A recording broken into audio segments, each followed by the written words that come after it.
guys, this is Roshni from Roshni Hair and Makeup. I'm here today to shoot with Kush magazine in association with Huda Beauty. Today we're going to have the opportunity to create 3 up-and-coming bridal looks that are going to be on trend for 2019 brides. I'm going to show you how to create those looks using all the Huda Beauty products that we've got here today. I'll also be sharing with you some of my tips and tricks that I use to create these looks and sharing with you some of my favorite Huda Beauty products.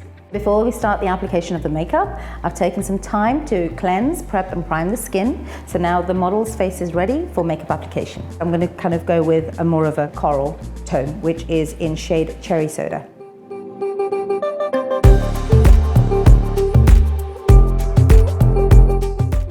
Topaz Obsessions. It's got a variety of different, very earthy colors.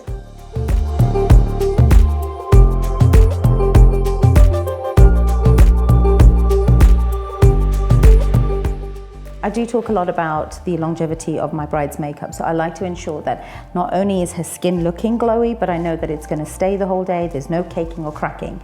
And one of the tricks that I've learned is to apply the setting spray before. So for this I'm using the Boss Face setting spray. It does have a matte finish, however I feel that if I put it on at this stage and amalgamate it with the foundation and then use the setting spray again later on, it lasts the entire day and I have no issues.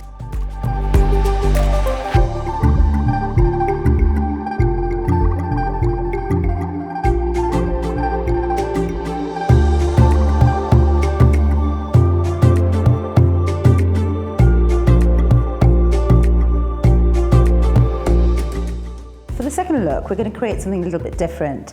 There's a notion out there that you can't have a bold eye and a bold lip that works together. It needs to be one or the other.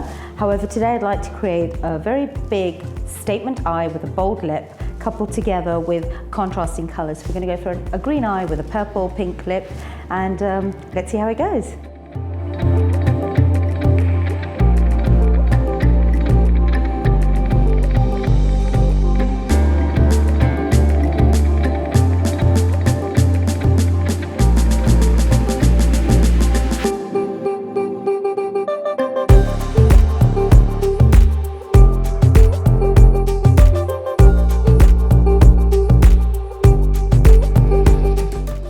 So guys, for the final look for 2019, we are going for a very nude eye, which is very fresh and in trend with what's out on the ramp at the moment. It's a very universal look. It pretty much works with any skin tone and any bridal outfit that's out there. If you're playing safe, you want to go for a bold lip and you're not sure if you want to play with too many colors, this is a look that works.